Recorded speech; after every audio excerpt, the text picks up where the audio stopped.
Hello everyone, my name is Jeff McDowell. And I've introduced myself a little bit. Start putting out some videos here pretty quick. So I go by the Rock Hound, the Rock Hound handle of Sandman.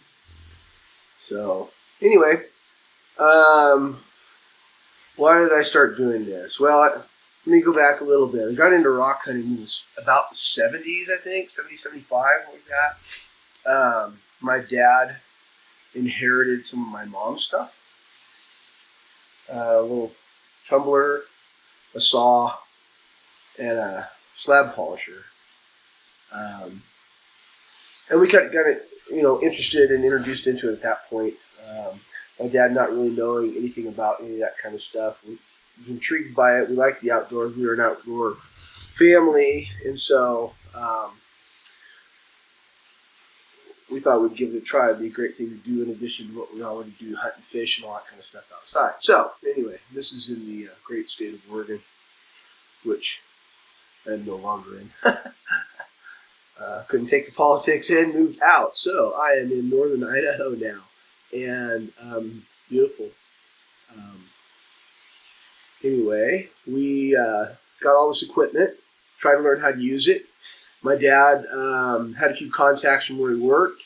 Said, hey, why don't you come out and we'll teach you a little bit about where to find and all that kind of good stuff. Anyway, so we went out and as a family started doing that. We did that for quite a few years. My dad ended up passing in 2015, and so all that rock equipment over time just kind of ended up at my brother's house, I guess.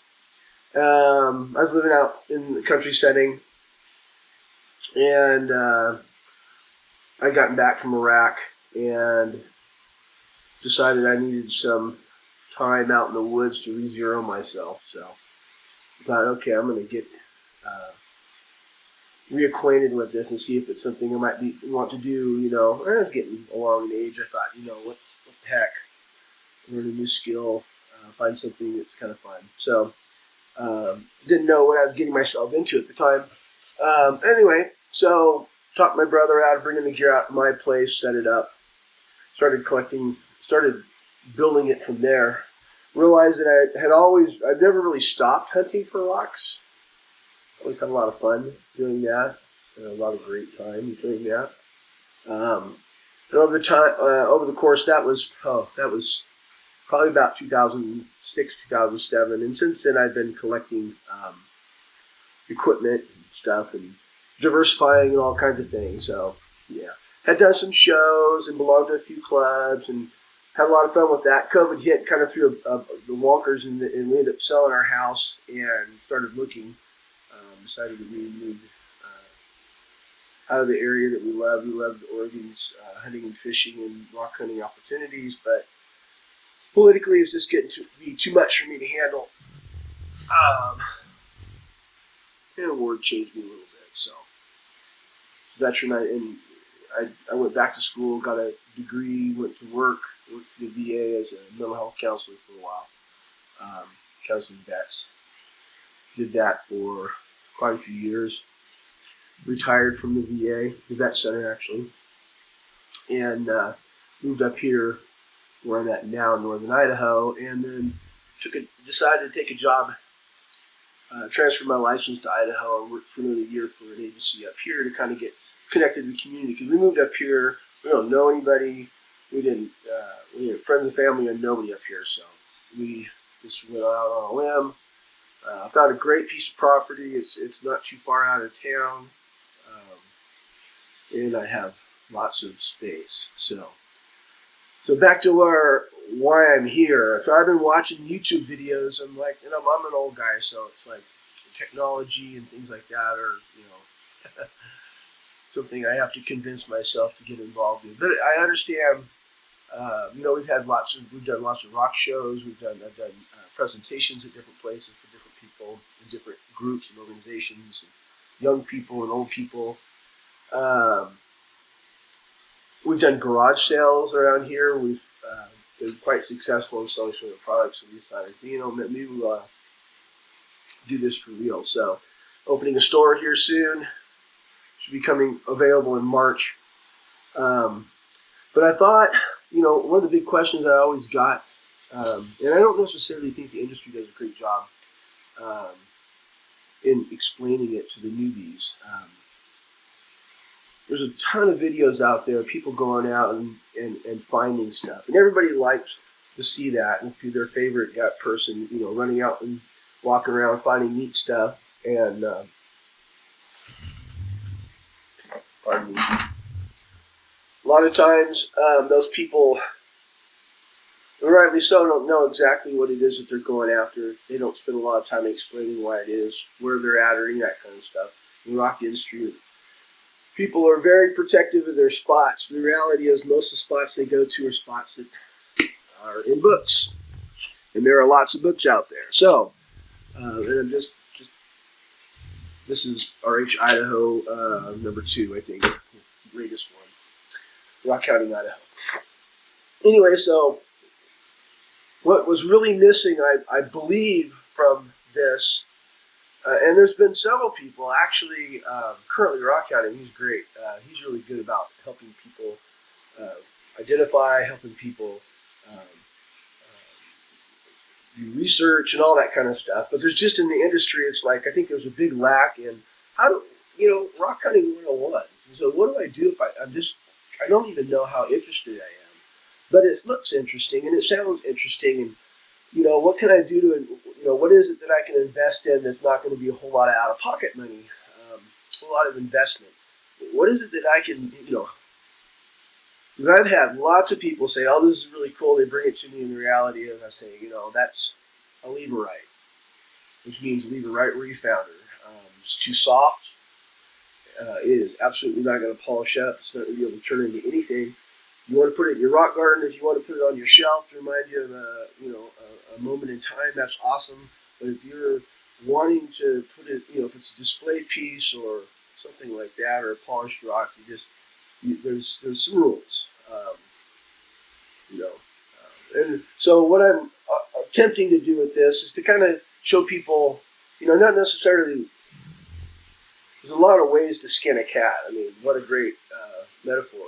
The reality is there are, and there's a lot of ways to rock hunt. So, over the years I've become pretty diversified. I not only do cutting and grinding and shaping, and I make, I'm going to be diversified in a couple more directions here. I just come up on some new equipment. I'm going to do some sphere work. So once I get that mastered, or at least it doesn't look like I'm an idiot out there, I'll put some videos out to help the folks who might be interested in going that direction. So I'm just going to delve in a lot of different things at the beginner's level. And, you might get a tidbit or two that might be of the medium or even the advanced. Reality is, it's like a lot of things, once you get the basics down, you've got a lot of room to go do with what you want. Everything from, working a business, making it a hobby, or just trying to fill your little, your lighted cabinet at home.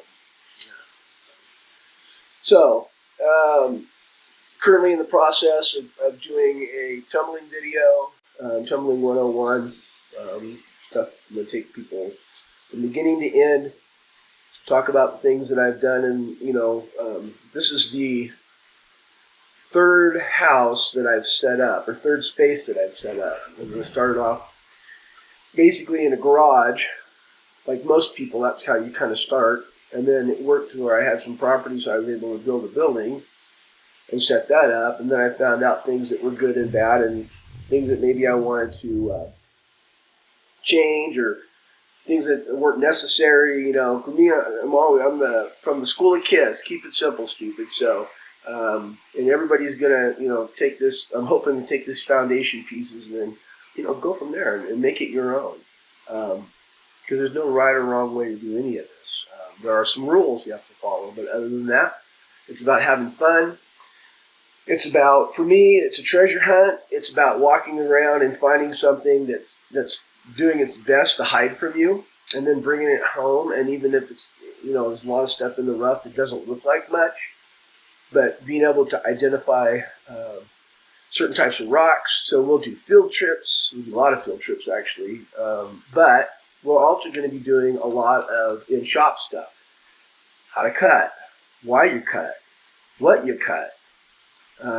So slab stuff. We'll work on the cab machines as soon as the weather turns and warms up. You know, I was doing some dry working on a bull wheel today. We'll do a series on a bull wheel and what the do's and don'ts. You know, and I'm not an expert. I've had it long enough that I know what you shouldn't do, and I know what works really well. So we'll play with that a little bit. Like I said, I'm about ready to roll upon some new machines, some spear machines, maybe some different tumblers. And I got a vibratory now that I'm still working through, trying to figure out what's where it does the best work. Getting pretty close to honing that in, and once I get that figured out, I'll throw a video out on that as well. Jewelry, cabs, pendants, necklaces, beadwork. I mean, I do a little bit of beadwork. I don't deal with colored stone, and I don't deal with any kind of glass or metal or any of that kind of stuff. I deal specifically with rocks. So, you know, how to drill a rock, how to buy something, why you should buy something that's already drilled. You know. Anyway, and I'll throw some links and some places that I use that are the folks there are really helpful. I think the prices are very reasonable, and they have a lot to choose from, and they're not the end all.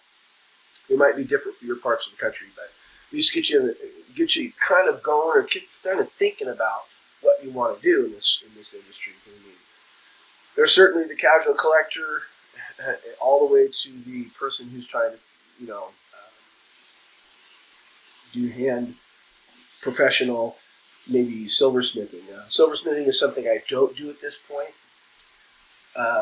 But it is a direction that I probably will delve in, and we'll see if there's an interest there. If there's an interest there, as far as my interest, then I'll go down that road a little bit. I don't know how detailed I'm going to get into that. You know, all these things, you know, it starts off pretty simple, and all these things can turn into something very complex. And you know, I'm only one person, so I have a lot of material. I have a lot of irons in the fire, so to say.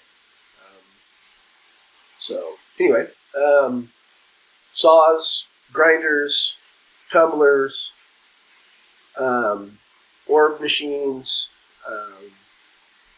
jewelry making, drilling, setting certain stuff. You know, I like to get a flat lap and learn some. I've got a bunch of sunstones. I've got several pounds of really nice sunstones. I can't see sending them off to be cut all the time, so I'm going to try to learn to cut. But I need to get the tool for that. So, you know, part of this is, you know, I've been doing this for a while, and my interests kind of lie all things rocks, I guess. So, the name of the company is Down Range.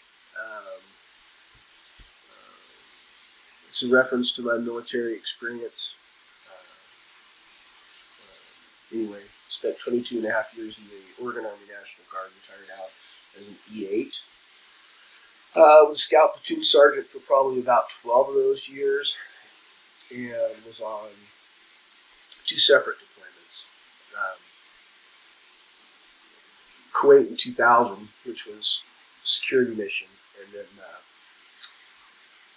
scout platoon sergeant. So security mission there, and then 2004-05 OAF2 in Iraq, and then got out before I had to sell my soul to the Afghanistan movement. So anyway, you know, I do this. You know, part of what I'm doing this is trying to help vets out.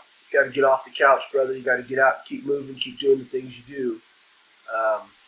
And we'll talk about that as we go along. And you know, this is just another avenue. This is just another thing.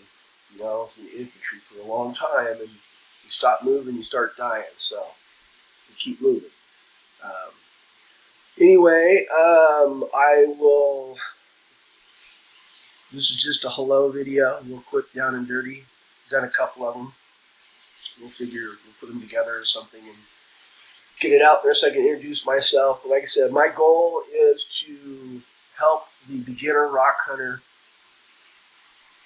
be able to make some good choices, some educated choices in what they want to do with their rock experience.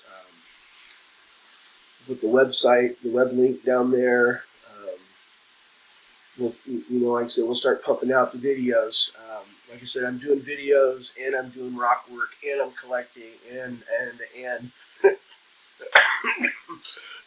sorry, sick last week, so still trying to get over that. It's the middle of winter here where I'm at. It's a strange winter this year. We had a minus 22 for a low. I think we've had as much as 18 inches of snow, which is about a third of what we normally get. And right now we're in kind of a warming trend. So next month I'm chauffeuring my wife back over to where my kids live in the Willamette Valley and visit my grandson and play and have a good time with him. But I got a whole bunch of equipment and supplies to pick up there from my rock buddy Ken and their house. They're my great people. He's a Vietnam veteran. So, and over time you'll learn that story, how we bumped into each other on this road and just get a chance to look at his place. Maybe I'll do a quick one on when I go to collect up the stuff that I got coming. So, and while I'm there, I'm going to do, depending on the weather, there's a snow level. There's a wood site in that area that I want to go to. It's not too far away, but if there's snow on the ground, we stay away. It's really nasty climb up on the hill, and so we won't do that.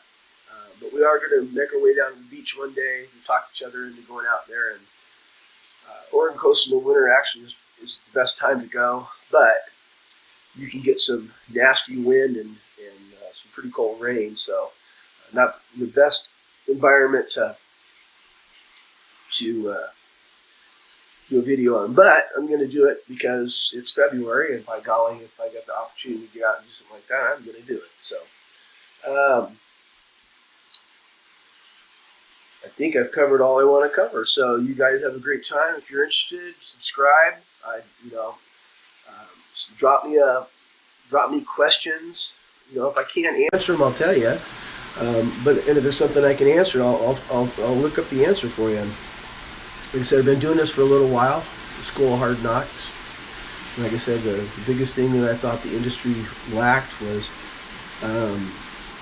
everybody's out showing you all the stuff they find, which is great, but it's like, what do you do with it once you get it home? What is it you want to do with it?